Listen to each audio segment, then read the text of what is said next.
During the early phases of the war in Iraq, people would always ask me what my opinion of the war in Iraq was. And I would always answer by saying, which Iraq war are you talking about? Are you talking about the CNN war, the BBC war, the Al Jazeera war? Because each media shaped that war in extraordinarily different ways. When we talk about Al Jazeera media and CNN media and BBC media, they are also in many ways sort of mainstream media outlets, but of course their focus is different because their clients are different. Who owns them is different. So if you want to always look at power, of course you have to see where the money is coming from and who your sponsors are. And I think when we look at the mainstream media, we can't separate the consumer base and the product base and the entertainment base and the ratings base from what the media wants to present to us. So it's really not news and entertainment. It's news wrapped in entertainment. What I like about Al Jazeera, as far as the media is concerned, is they would cover stories that the American media wouldn't dream of covering. An election in Malawi, for example. I'm sure that no one would consider that in the United States, or perhaps even in Europe, as newsworthy. What makes the front page? The advertising next to the second page and the third page, I think, are all carefully constructed to present an image, actually, I think, of unreality. In a poll that I conducted on the media, on whether the media does play a role in contributing to democracy, most of the people in 18 countries in Asia that responded to that poll said that, not that it is, but that it should. And I think the subcontext of that is that it's not. And the way it wraps both development and democracy is in terms of an extraordinarily narrow, either monopoly capitalist development or a democracy that functions on elections and the institutions of political processes. When the mainstream media would talk about, they love the word transition and they love the word corruption.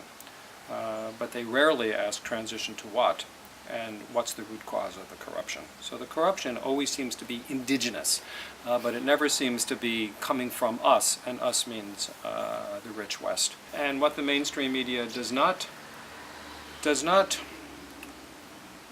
comment on at all are the two development and democracy questions of not only why democracy, but what and who does it serve, and the same thing with development. And they seem to be absolutely, positively, not frightened in the Cold War sense of communism, because that was a very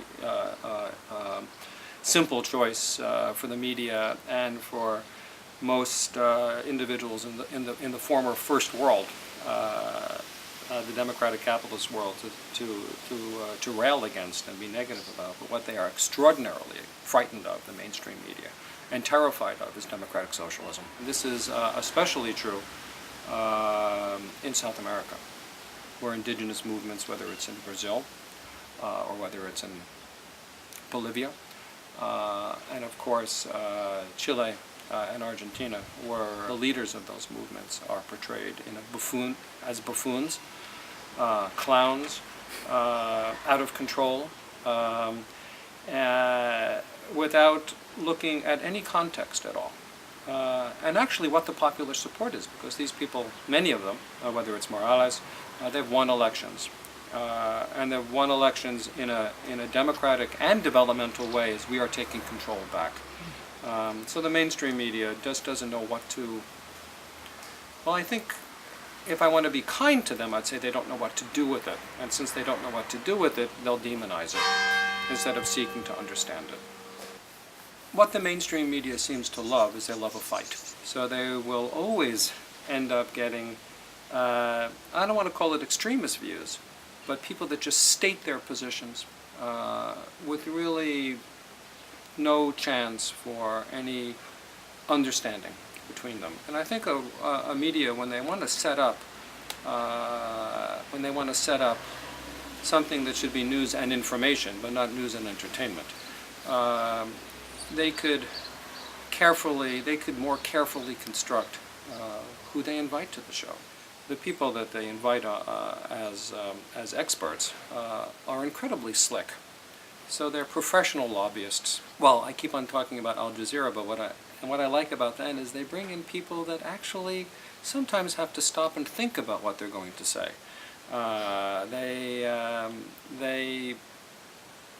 Their comments are much more nuanced and much less declarative by making absolute statements. Underneath the surface, the alternative opinion may actually be the majority opinion.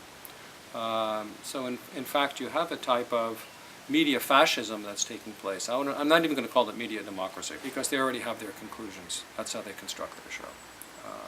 So even when they say we're going to have a round table and a forum, it's not a round table and a forum. It's people scoring points. And professional talkers know how to debate, and they know how to put, and if you're explaining and you're defending, it means you're losing. That's a debate tactic. So I think media could construct their, if you want to call it their arguments or their positions, in a much more holistic way, in a much more positive way, in a much more nurturing way, informative way. And they're always looking for, what's the hook, what's the story, and what's going to excite and titillate. And actually they're insulting their audience. So I think the mainstream media, by sort of saying, they wrap their fascism in a code of professionalism. And actually, they wrap their fascism in everyone is polite, and everyone is constrained, and everyone knows their task, but nothing happens. What I'd like to see is, follow-ups out of that meeting. Well, these are the talking points, these are the things we've agreed to disagree on, but here's some things we can work on. Let's meet 2 weeks from now and see what we can, if we can have some sort of working committee to try to hammer these things out, where we could have a type of consensus. That doesn't happen. That never happens. I think I'd like to see the peace movement do that as well, and the peace media do that as well. Not to marginalize and make themselves, well, you don't want to be co-opted by people that you don't like. And of course they know that you're going to try to co-opt them. And of course, am I going to take a meeting with someone that, I don't like? Am I going to take a meeting with Shell Oil Company, for example, in Nigeria? Well, I don't think I'd like to sit down at a table with those people. But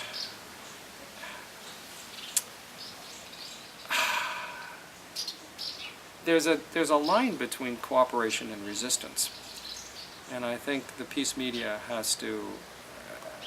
I think the peace media definitely, and the peace movement definitely, has to take sides. We can't always be neutral. We have to still work out, resistance and dialogue and debate and being even-handed, and also we have to be heavy-handed as well.